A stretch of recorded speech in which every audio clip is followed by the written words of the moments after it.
online haircut.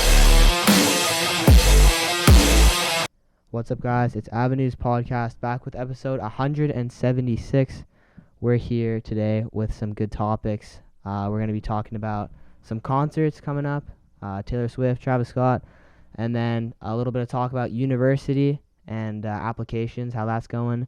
And then lastly, we'll get into OMEGLE and the creator's vision on the future of the internet. So without further ado, let's just jump straight into topics. If you want to start us off with the concerts coming up. Sure. So for concerts, Travis Scott performed this weekend at Rogers Arena. And then also this week, the Taylor Swift Eras Tour has been announced that it's extending to Vancouver, coming to November and December in Vancouver. I don't know how much the tickets were originally, but now on Ticketmaster, they're selling for $20,000. For me, this is not a surprise. Look what happened with Drake. Look what has been happening with the Raptors. Not a surprise. Here's how I see it. Ticketmaster, I think it's all fair game, to be honest with you. However, it's not a very great thing to do. But at the same time, people, if you're really buying $20,000 worth of one ticket, like, that's on you. Yeah. So my question is, do you think Ticketmaster should be making it so that people aren't being assholes with their ticket resales, or do you think it's just like up to the person? Like, why not? Yeah, can you is it like reselling off of Ticketmaster, or is it just okay? Here's the thing. I think like if you pay $20,000 for a ticket, regardless of who it is, like I would never, I don't think in my life pay that much amount of money for a ticket. That's like I can buy a car, like a pretty nice car for $20,000. So I definitely not my spending choice. However, I feel like it's not Ticketmaster's fault. I feel like they're just supplying the tickets, and if someone is naive enough to pay that much money, that's on them. So again, I think I agree with you on that. But $20,000 is quite ridiculous for any concert. Who the fuck would pay that? I would never pay that ever in my life. Well, let's say you're Jeff Bezos balling. Yeah, but Maybe. like still, it's just like it's so like absurd. Like It's that's the only thing. It's absurd. So like, if there was any artist that you'd pay the most amount of money to, like who would it be, and who was like your max? Like let's say you're like balling, like who would you? Can they be alive? Does it have to be alive? Anyone. Juice WRLD, because he's the one that I've most aspired to when it comes to musicians. He's like my favorite artist. He just like does a lot that I love. So I think I would pay a good amount of money to see him. If he was alive, I'd pay a good amount to see him and bring him back for a day. I'd pay a lot. Like I don't know. I don't think I would go into 1,000, but I would pay a few $100s for sure. Yeah, I feel like what about you? if I was to choose one artist that I would pay like quite a hefty price, I think Mac Miller is probably who I would choose, because I think like as an artist and like as a person, I feel like he's just so cool and like inspiring, and like his music progression over time, and I feel like he's one of those rappers who's like, he's not just a rapper, like I feel like he's a musician, and he's like, I don't know, just someone that I really look up to and I think is like a really great artist. So that I feel like if I was to choose someone, it'd definitely be him. So fair enough. Yeah, I listened to him a lot when I was like young. Not as much older, because that's when he started getting into like R&B and like jazz and stuff. Swimming was like a lot of jazz. Yeah, stuff. I feel like it's cool though. Like it's kind of like took a different progression, because I know like a lot of artists. Yeah, a lot of artists like they'll go into one genre and kind of be stuck there for a bit, and then like their style will never change. Yeah, and it's like 21 Savage, Travis Scott. It's good, but then like at a certain time, like also your audience is growing up with you, kind of. So it's kind of cool to see the progression and follow along, which is why I think his music's pretty cool. But yeah. R.I.P. both. R.I.P. So yeah, is that it for like concerts and stuff? Yeah. Yeah. A lot of concerts this year. We're not even done the year. By the time December rolls around, I think we should go over every single concert, every single big concert. Yeah. There's been Kiss was here as well. many. That was this week, I think. Kiss. Yeah, I think so. Yeah, I mean, they have like what is it? It's like the 50th. It's the last tour or something that they're doing, I think.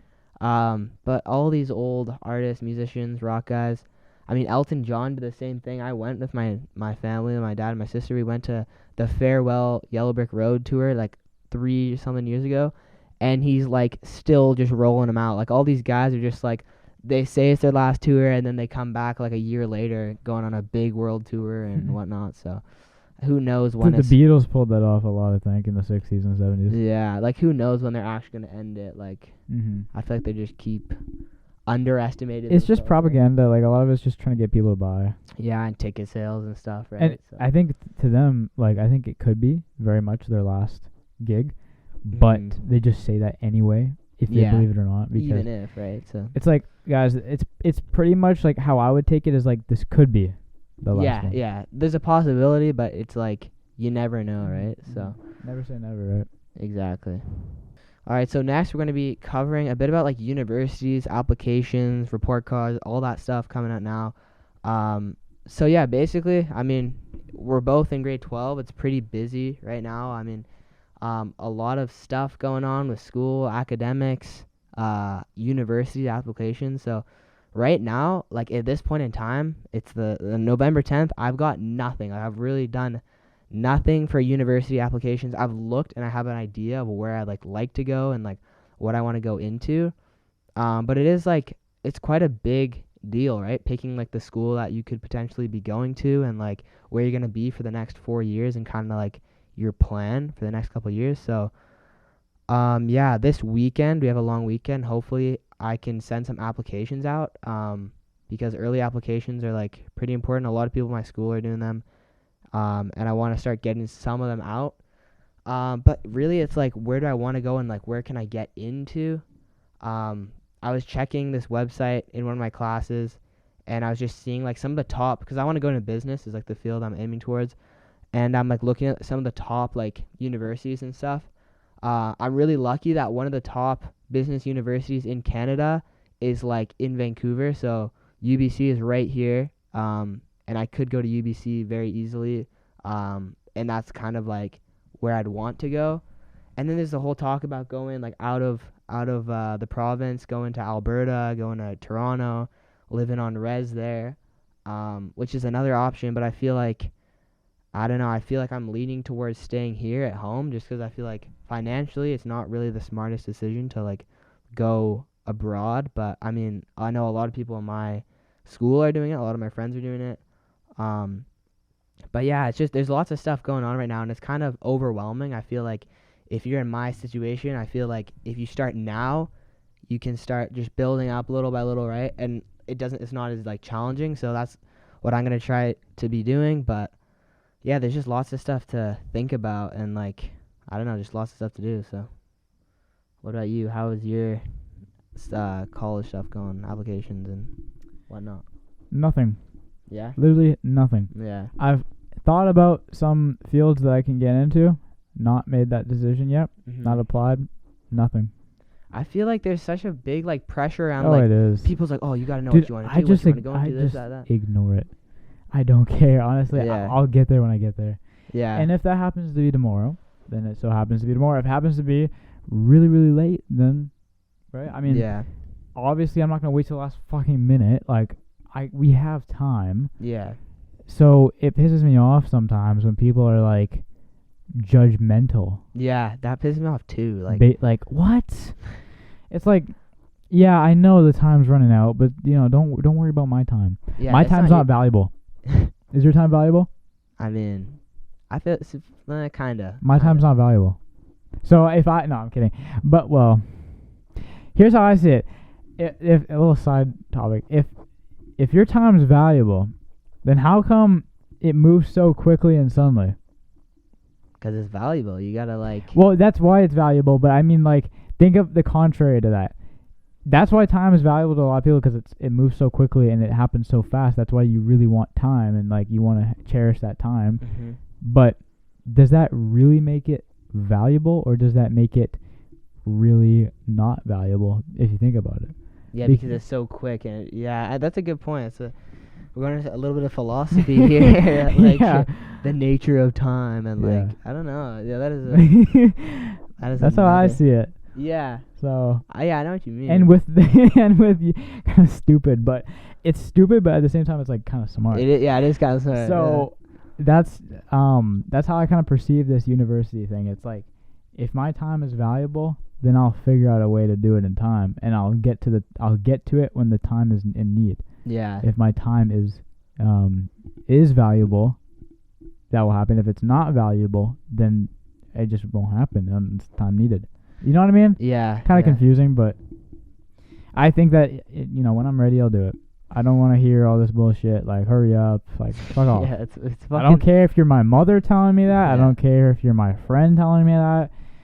My mother would not say that to me, but It's frustrating because it's like I feel like for me personally in my situation, I feel like I'm like not falling behind, but like so many people in my school, like we're just like I'm at my locker, I'm like putting my shit in my bag, and then some random guy, like the student council president, I'm not gonna name names, but he's like, "Oh, Justin, how's your applications going?" I'm like, dude, I haven't done shit. Like, goddamn. And, like, people are getting accepted. Like, I have friends who Yeah. like, yeah, I got accepted to Western, U of A, and, yeah. okay. Like, I'm like, dude. It's November though. It's November. And also, like, your marks are going to change. And, like, I know, like, if you get accepted early, you have to stay within that, like, 5 to 10% range. Like, you have to, like, keep those marks, really.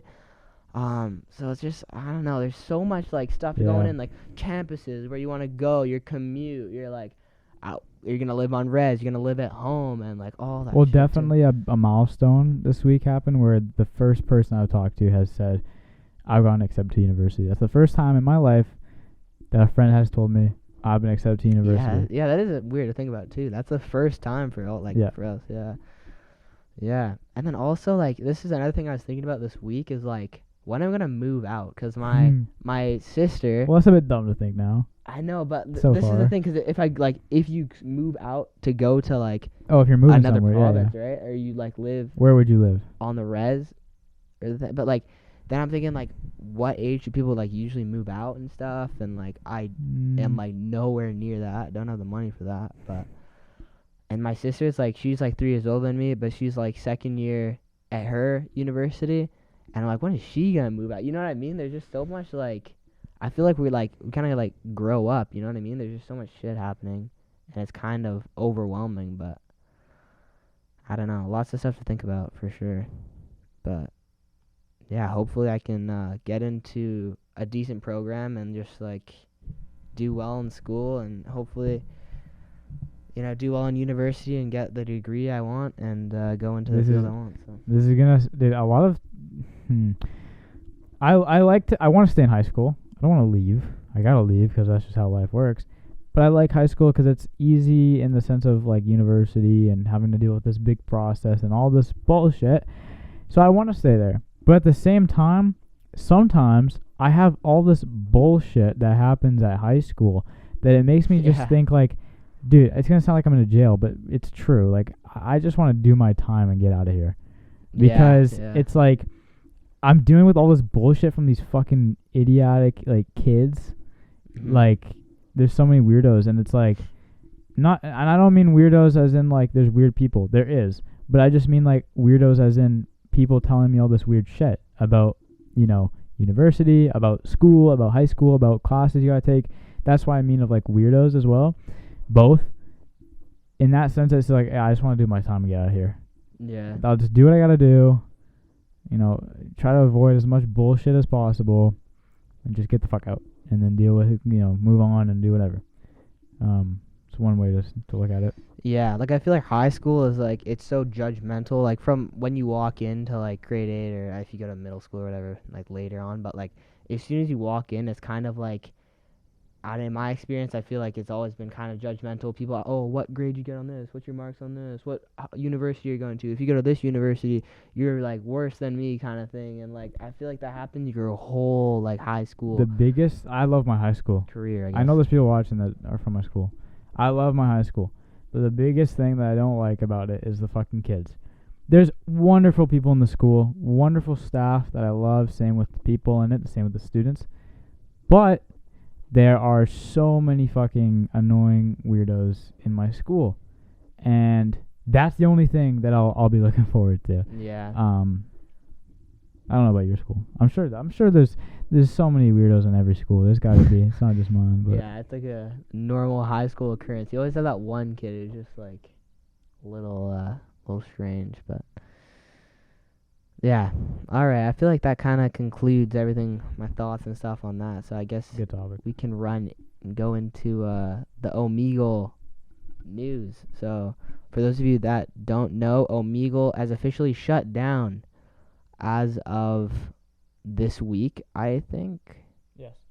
And so yeah, basically, if you try to go on, you search up OMEGLE, you press the link, it takes you to this page. The owner, the guy who created OMEGLE, has basically put out a letter, I guess you could say, and he's basically explaining why he took down OMEGLE and sort of like a little bit backstory. Yeah, rationale behind it. So yeah, this is pretty interesting. He at first I think he's just talking about his life kind of and like how he like created it, and then he talks about like kind of how he intended it to be. Yep. And then at the end he talks about why he shut it down, and then also like What's sort to of come up? Yeah, going into the future of like the internet and stuff. Mhm. And me and Colin were talking about before, but the ending gets pretty Deep. interesting and I think like Mhm. thoughtful. If you kind of want to explain what happened generally, sum it up for the people who haven't read this. To summarize it, the guy talked about how he created the site in 2009 when he was 18, which is really young. He used it because he liked talking to different people about different subjects on the world, and he said he couldn't go to a university, or he couldn't just go up to his teacher and say, hey, can we talk about this right now? Or he couldn't go up to his dad or mom and be like, hey, can we talk about this right now? He wanted there to be a solution where people can go and talk to anybody about anything instantly. Because if he did go to his professor and say, hey, can we talk about this, physics? He'd be like, no, not right now. I'm busy. I can't do this, whatever. Mom, Dad, can I talk to you about my car extended warranty? No, not right now. And so then he decided, let's just do this site where people will come on here and they'll talk instantly about stuff about the world. He said he loved about learning new cultures, new identities, new topics. He said he had a rough childhood, being raped as a kid, and he said that made him socially not there. That like kind of wrecked him a little bit. Not wrecked him, I'm not trying to quote him, but it said that it definitely influenced his social development, and the social development was not developed the same way as you and I, because he was raped and he didn't trust people as much. And he said not the fact that he could hop on the internet and trust someone so easily. He said he was able to tell who to trust and not, but he said the sense of not being able to be physically harmed was not there, or physically, in any way be harmed because of a disagreement on a topic. He said that he feared that growing up a little bit, which makes sense, trauma, whatever. So that's why he created OMEGLE. At a very young age, he said it got popular pretty quickly with like a couple, 100, 500,000, something like that, people in the first year, which was really big, especially for that time. Holy cow. No internet, whatever. Really, really big in internet. And then he said within 2 years, it got to like 1 million people a day, all this stuff. And it just kept on going. Then he talked about some bullshit about, his opinion on the website, all this stuff. To conclude, he said, I'm shutting it down because simply I cannot afford it financially to keep it maintained, because what he wanted it to be, he said, not everyone is what you envision in the world. Communism, for example. You cannot have all these good people in the world just be all in here at once. You can't have a perfect society no matter where you're in any aspect of life. So, he said that he had to make solutions to get rid of the bad people going on the site. It was a constant battle. He talked about in society, in all these superhero movies, you see the superheroes defeat the villains and the bad guys, but the superheroes never actually win. You never see them defeat evil for good in anything. So he said that's a really good life analogy. Yes, we could get all these people off the site, but they'll keep coming back. There'll be new people and new things to do. Yeah, maybe one day will be a bit more heroic than the other, where you'll feel more accomplished and whatnot, but it will never stop. So He said it was a constant battle to keep these bad people off the site and to make sure that the site was intact and working properly and functioning properly. He hired people to actually manage and moderate it. He got AI involved to moderate it, which pretty controversial, banning people for bad reasons, this and that, but for the sole purpose of getting rid of the bad. Then he went on to say that it became too much, and as of recent, people have been hacking people, getting people's IP, getting all this stuff that's been happening for a little bit, and talking about how it's just been really bad.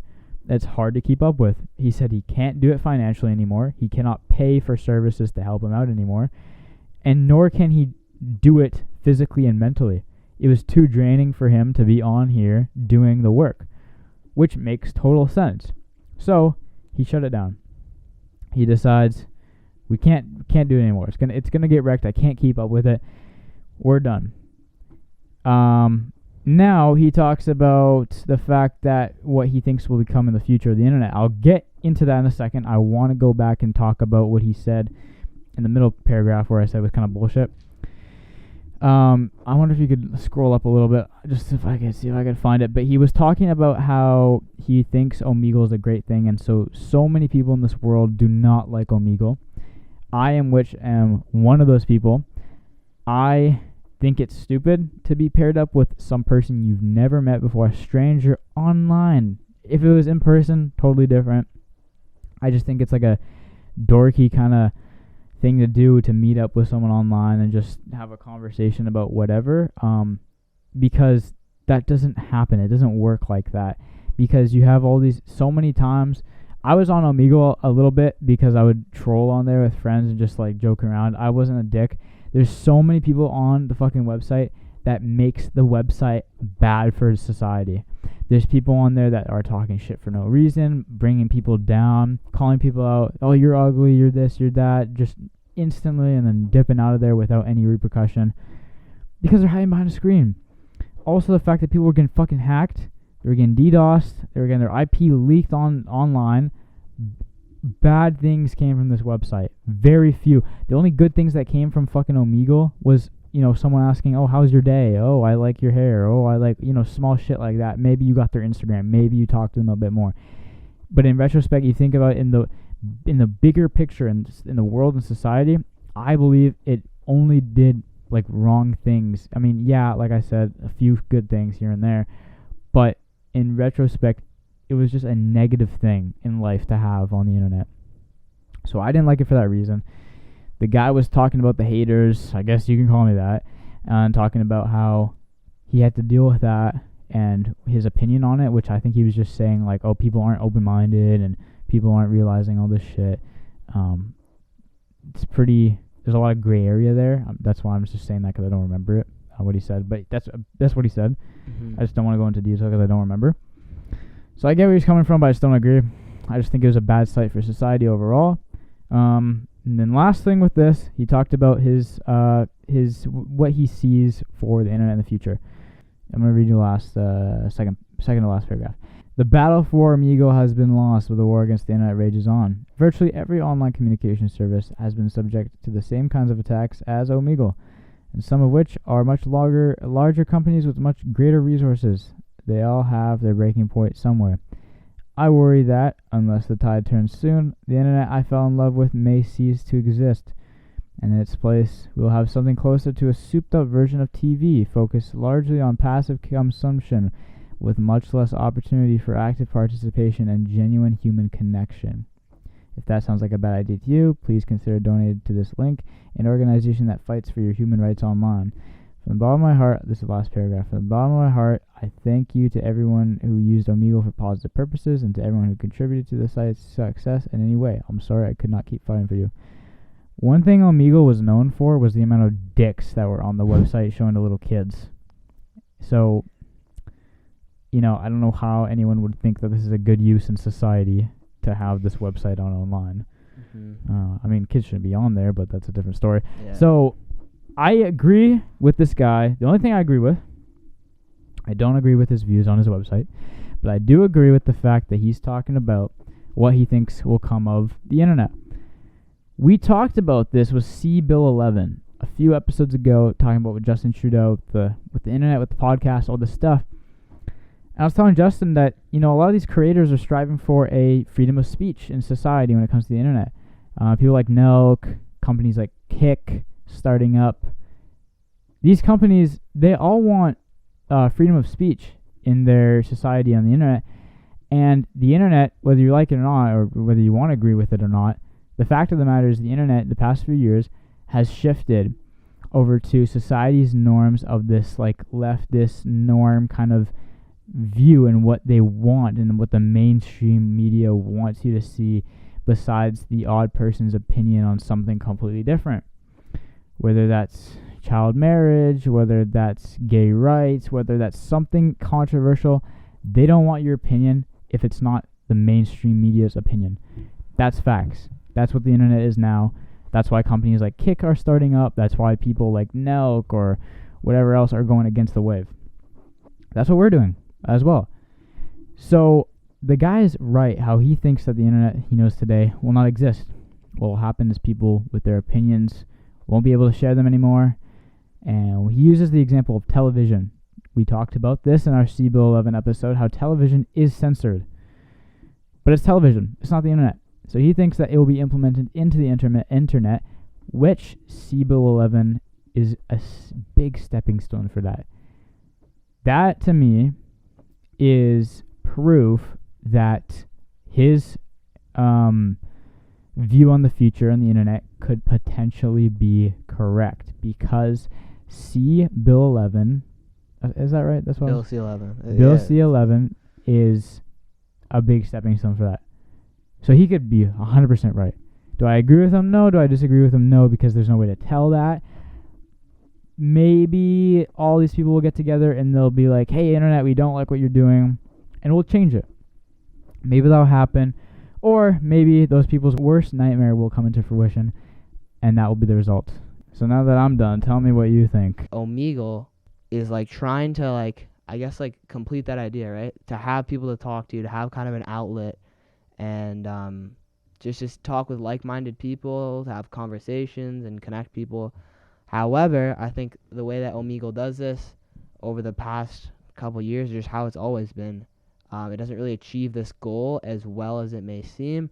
I mean, you have from the hacking that goes onto the website to people flashing themselves in front of the cameras to little kids being on there, and I just think generally, as Colin said, there is a lot of bad stuff that happens on this website, and I feel like generally the net outcome of OMEGLE is negative, because I think that the majority of the time you have people that are just talking shit, trolling, scamming. I don't know. You rarely have a good conversation on there. And I don't want to take away the fact that I agree with your first point. That's a great thing about the internet. That's why we do this. Exactly.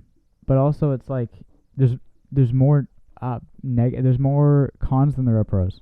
Exactly.